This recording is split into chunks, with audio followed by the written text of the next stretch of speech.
semuanya, berjumpa lagi dengan kami.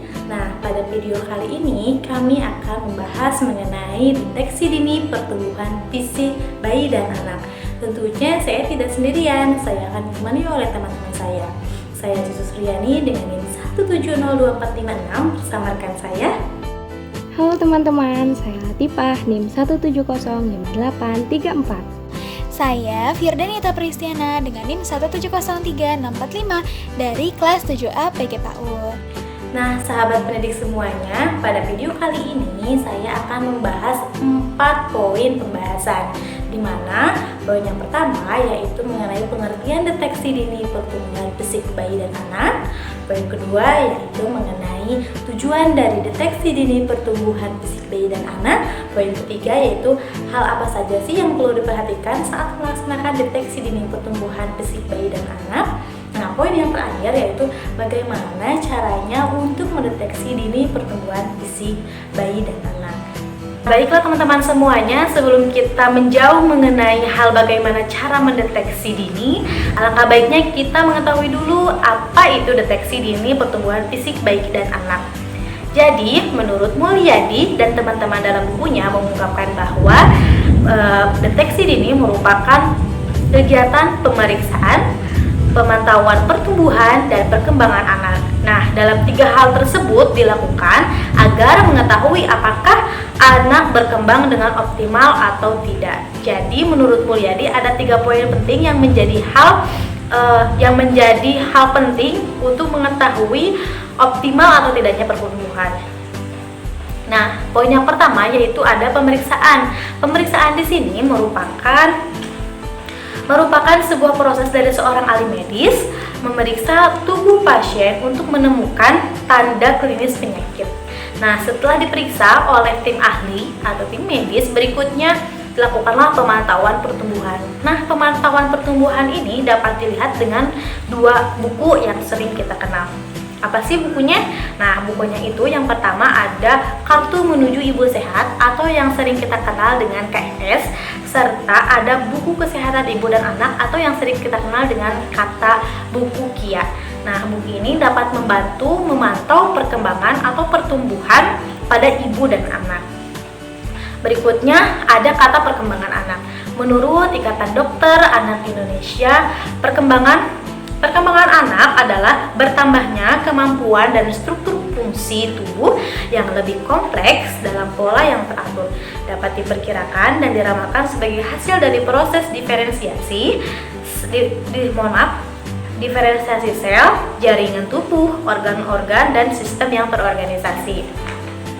Pun perkembangan berkaitan dengan perubahan kuantitatif dan kualitatif, atau dapat didefinisikan sebagai deretan kemajuan dari perubahan yang teratur dan koheren. Nah, kemajuan yang dimaksud di sini adalah perubahan yang terjadi bersifat terarah untuk menjadi lebih baik lagi, sedangkan teratur dan koheren menunjukkan bahwa setiap perubahan yang sedang terjadi dan yang akan terjadi bahkan telah terjadi saling berhubungan. Berikut merupakan pendapat Harlock dalam bukunya pada tahun 1978 halaman 23. Berikutnya, apa sih yang dimaksud dengan pertumbuhan? Nah, pertumbuhan berkaitan dengan masalah perubahan ukuran, besar, jumlah, atau dimensi pada tingkat sel, organ maupun individu. Pertumbuhan bersifat kuantitatif, di mana dapat diukur dengan satuan berat seperti gram, kilogram, sentimeter. Nah, pendapat tersebut menurut Chamaidah tahun 2009. Nah, di sini ada kata bayi dan anak, di mana bayi menurut Rusli tahun 2013, bayi merupakan anak usia 0 sampai dengan 12 bulan. Nah, kalau anak dari usia berapa coba? Nah, kalau untuk anak, menurut WHO, anak-anak antara usia 0 sampai dengan 14 tahun. Pun menurut Undang-Undang Nomor 4 Tahun 1974 tentang kesejahteraan anak adalah seseorang yang belum mencapai usia 27 tahun dan belum menikah. Jadi, dapat disimpulkan bahwa deteksi dini pertumbuhan fisik bayi dan anak merupakan kegiatan yang dilakukan untuk memantau pertumbuhan fisik dari mulai panjang badan, berat badan, ubun-ubun, lingkar kepala, gigi, lingkar lengan atas pada anak usia 0 sampai 21 tahun. Nah, untuk pembahasan yang kedua yaitu mengenai tujuan deteksi dini pertumbuhan fisik bayi dan anak. Jadi, menurut Sulistiawati dalam bukunya, deteksi dini merupakan upaya penjaringan yang dilaksanakan secara komprehensif untuk menemukan penyimpangan tumbuh kembang dan mengetahui serta mengenal faktor resiko pada anak usia dini.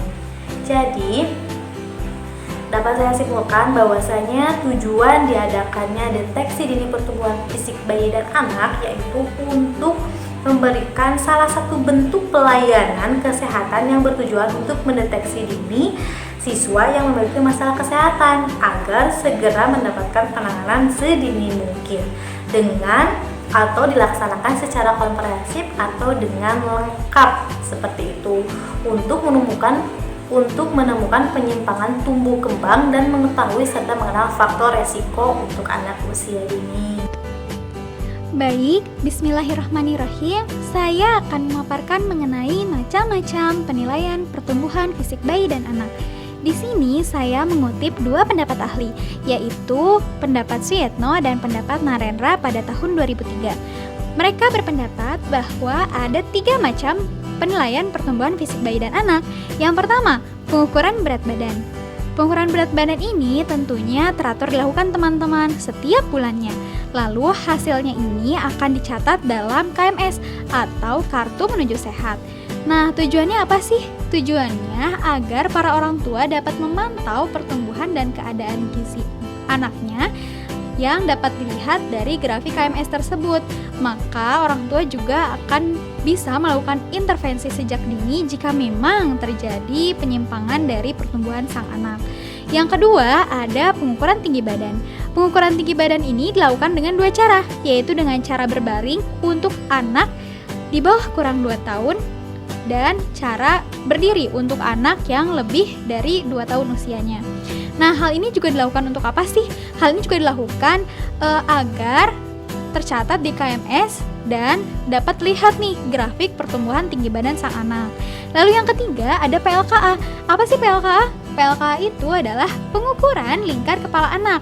Pengukuran lingkar kepala anak ini bertujuan agar pertumbuhan dan perkembangan otak anak dapat kita lihat. Nah, di sini kenapa sih PLKA itu berpengaruh? Karena ukuran pertumbuhan tengkorak anak yaitu melambangkan atau sesuai dengan pertumbuhan otak dan perkembangan otak, sehingga apabila lingkaran tengkorak anak tidak tumbuh atau tidak terdapat kenaikan atau dan lain sebagainya, maka dapat dilihat bahwa ada perkembangan otak dan pertumbuhan otak yang memiliki atau mengalami kendala. Nah, hal ini juga yang bisa mendorong orang tua untuk bisa segera melakukan intervensi sejak dini pada anaknya. Nah, selanjutnya adalah sebenarnya apa saja sih hal-hal yang perlu diperhatikan dalam mendeteksi dini pertumbuhan fisik bayi dan anak itu? Nah, teman-teman, ternyata setiap bulan anak itu perlu ditimbang, perlu diukur, dan hasil pengukuran dan penimbangan tersebut harus dicatat di dalam KMS. Nah, di sini dapat terlihat nih antara titik berat badan di KMS dengan tinggi badan anak yang dihubungkan.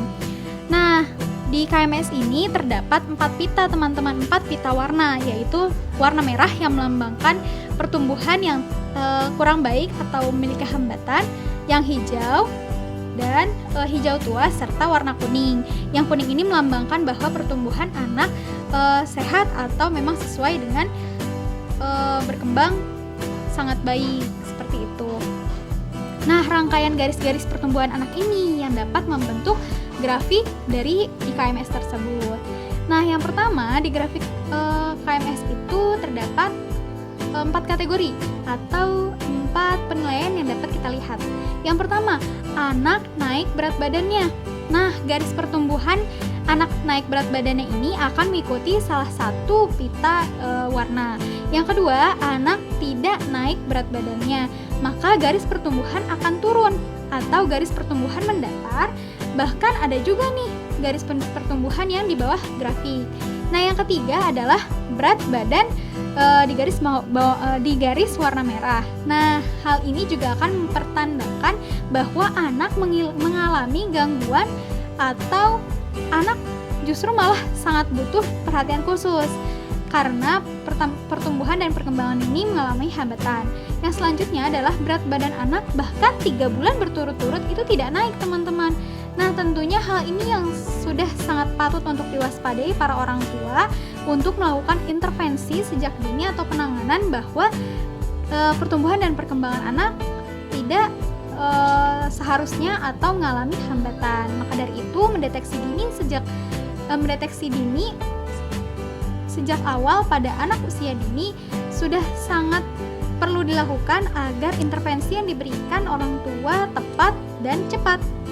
Selanjutnya, saya akan memaparkan mengenai cara mendeteksi dini pertumbuhan fisik bayi dan anak dalam Sulistiawati tahun 2015 halaman 87-106.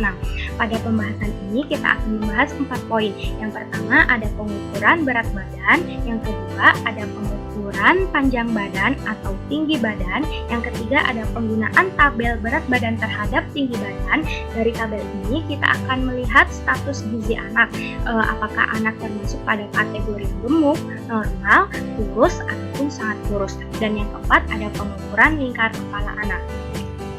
Pembahasan yang pertama yaitu pengukuran berat badan anak. Nah, ada 2 cara. Yang pertama menggunakan timbangan bayi, timbangan yang seperti ini. Nah, timbangan ini biasanya digunakan pada anak usia 0-2 tahun atau sampai anak masih bisa duduk ataupun berbaring dengan tenang. Cara penggunaannya, yang pertama letakkan timbangan pada tempat yang datar dan tidak mudah bergoyang. Yang kedua, lihat posisi jarum, usahakan jarum penunjuk pada posisi 0. Kemudian, baringkan bayi dengan hati-hati pada alas timbangan. Lalu, lihat posisi jarum sampai berhenti. Kemudian, baca angka yang ditunjukkan oleh jarum. Selanjutnya, bila bayi terus-menerus bergerak, perhatikan gerakan jarum. Baca angka yang berada pada tengah-tengah antara gerakan jarum ke kanan dan ke kiri. Seperti itu. Nah, kemudian cara yang kedua yaitu menggunakan timbangan injak. Nah, timbangan yang seperti ini biasanya digunakan pada anak usia 2 tahun ke atas. Cara menggunakannya, yang pertama, letakkan timbangan di lantai yang datar sehingga tidak mudah bergerak. Yang kedua, lihat posisi jarum harus berada pada angka 0. Jika tidak, maka atur posisi jarum hingga netral pada angka 0. Yang ketiga, anak sebaiknya memakai baju sehari-hari yang tipis, tidak memakai alas kaki, tidak memakai jaket, topi, jam tangan, kalung, maupun tidak memegang sesuatu seperti botol susu ataupun mainannya. Kemudian, yang keempat, anak berdiri di atas timbangan tanpa dipegangi. Kemudian yang kelima, lihat jarum timbangan sampai berhenti. Yang keenam, baca angka yang ditunjukkan oleh jarum timbangan atau angka pada timbangan. Dan yang terakhir, bila anak terus-menerus bergerak, perhatikan gerakan jarum. Baca angka yang berada di tengah-tengah antara gerakan jarum ke kanan dan ke kiri. Poin yang kedua adalah pengukuran panjang badan atau tinggi badan anak. Nah, pada pengukuran panjang atau tinggi badan ini pula terdapat 2 cara. Yang pertama yaitu cara mengukur posisi berbaring seperti ini. Pada cara mengukur panjang badan anak dengan posisi berbaring seperti ini biasanya dilakukan pada bayi usia 0 sampai 2 tahun dan sebaiknya dilakukan oleh 2 orang petugas. Caranya adalah membaringkan bayi dengan posisi telentang pada alas yang datar seperti ini. Kemudian, tempelkan kepala bayi pada pembatas angka 0 seperti ini. Lalu, untuk petugas yang pertama, kedua tangannya memegang kepala bayi agar tetap menempel pada pembatas angka 0. Selanjutnya, untuk petugas yang kedua, tangan kirinya memegang lutut bayi agar tetap lurus. Kemudian untuk tangan kanan dari petugas kedua, menekan batas kaki, kemudian ke telapak kaki bayi seperti ini. Nah, selanjutnya petugas kedua ini pula yang membaca di tepi luar alat pengukur berapa panjang bayi saat dilakukan pengukuran pada saat itu. Yang kedua adalah cara mengukur dengan posisi berdiri seperti ini. Nah, biasanya dilakukan pada anak usia 2 tahun ke atas dan cukup dilakukan oleh 1 orang petugas saja.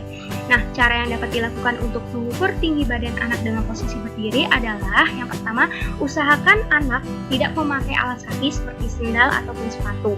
Kemudian, ajak anak untuk berdiri menghadap ke depan seperti ini. Selanjutnya, tempelkan punggung, pantat dan tumit kaki anak pada tiang pengukur ini seperti ini. Selanjutnya, turunkan batas atas pengukur sampai menempel pada ubun-ubun anak. Dan yang terakhir adalah baca angka pada pembatas tersebut. Dari sini kita akan mendapatkan berapa tinggi badan anak pada saat itu. Poin yang ketiga adalah penggunaan tabel berat badan terhadap tinggi badan, di mana tabel pedoman berat badan terhadap tinggi badan ini diambil dari Direktorat Gizi Masyarakat tahun 2002. Dari tabel pedoman berat badan terhadap tinggi badan ini pula kita akan mengetahui status gizi anak, apakah anak termasuk pada kategori yang gemuk, normal, kurus, ataupun kurus sekali. Nah, caranya yang pertama tentu saja dengan melakukan pengukuran baik terhadap berat badan maupun tinggi badan anak sesuai dengan cara yang sudah saya jelaskan sebelumnya. Lalu yang kedua adalah kita lihat tinggi badan anak sesuai hasil pengukuran, lalu lihat kolom berat badan anak disesuaikan dengan jenis kelaminnya. Untuk kolom sebelah kiri itu adalah berat badan anak laki-laki dan untuk kolom yang sebelah kanan adalah untuk berat badan anak perempuan. Lalu setelah itu lihat dan cari angka berat badan anak sesuai dengan hasil pengukuran juga. Lalu dari angka berat badan tersebut kita lihat ke atas kolom, pada bagian atas kolom untuk mengetahui berapa angka standar deviasi atau yang sering disingkat dengan SD. Nah, setelah itu kita lakukan interpretasi di mana ada kategori normal yaitu berada pada interval negatif 2 SD sampai 2 SD atau gizi baik. Untuk kategori kurus berada pada interval negatif 2 SD sampai dengan negatif 3 SD atau gizi kurang. Lalu ada kategori kurus sekali berada pada interval kurang dari negatif 3 SD atau gizi buruk. Kemudian yang terakhir ada kategori gemuk yaitu berada pada besar atau lebih dari 2 SD atau gizi berlebih. Nah, setelah itu kita lakukan intervensi di mana sesuai dengan manajemen terpadu balita sakit atau MTBS, maka intervensi pada anak dengan status gizi buruk adalah sebagai berikut. Yang pertama, lakukan penilaian pemberian makan pada anak.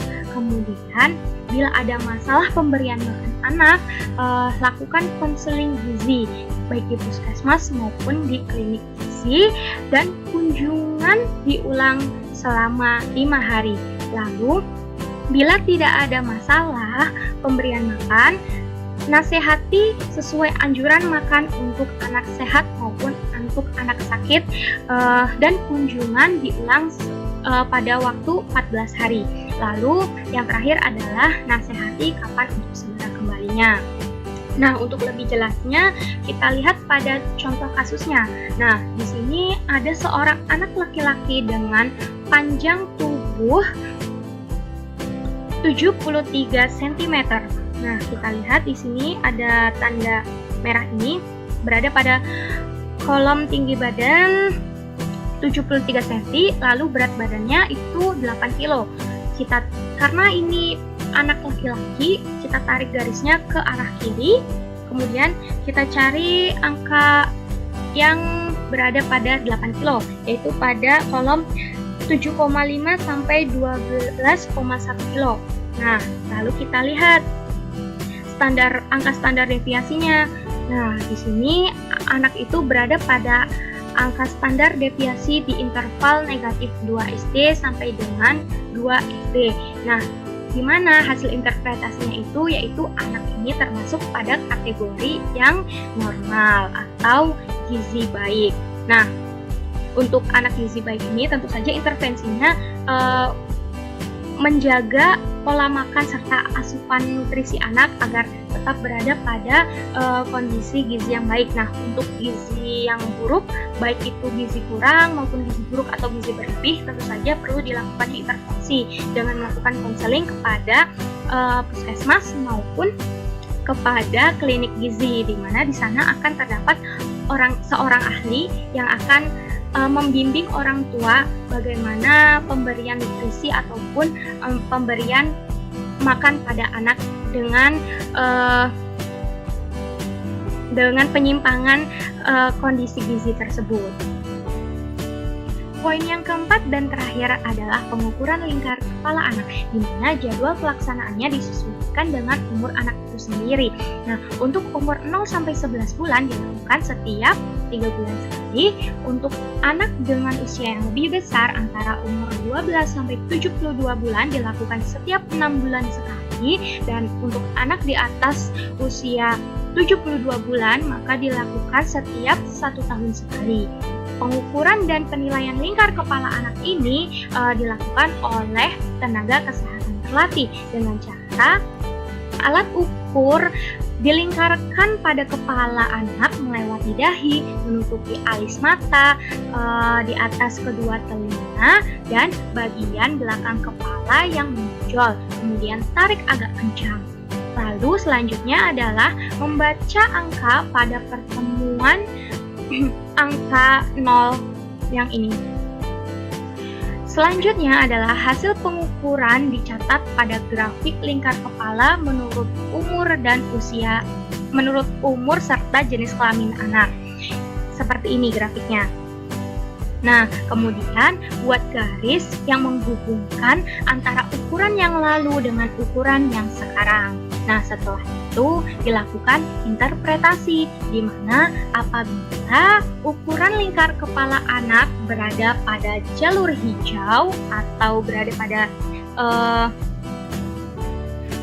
luas yang ini, yang hijau, maka ini berada pada interval negatif 2 SD sampai 2 SD. Maka lingkar kepala anak termasuk pada kategori normal. Nah, bila ukuran lingkar kepala anak berada di atas ataupun di bawah jalur hijau ini, maka ukuran kepala anak tidak normal.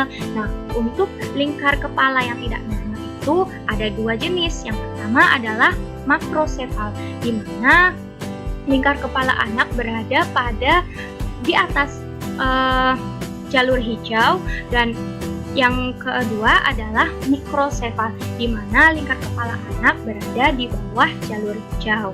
Nah, untuk intervensinya yaitu bila ditemukan kasus makrosefal maupun mikrosefal, maka segera rujuk anak ke rumah sakit untuk mendapatkan penanganan yang lebih lanjut. Nah, sekian pemaparan dari kelompok kami. Mohon maaf apabila masih banyak salah kata dan kekurangan. Terima kasih untuk perhatiannya. Sampai jumpa.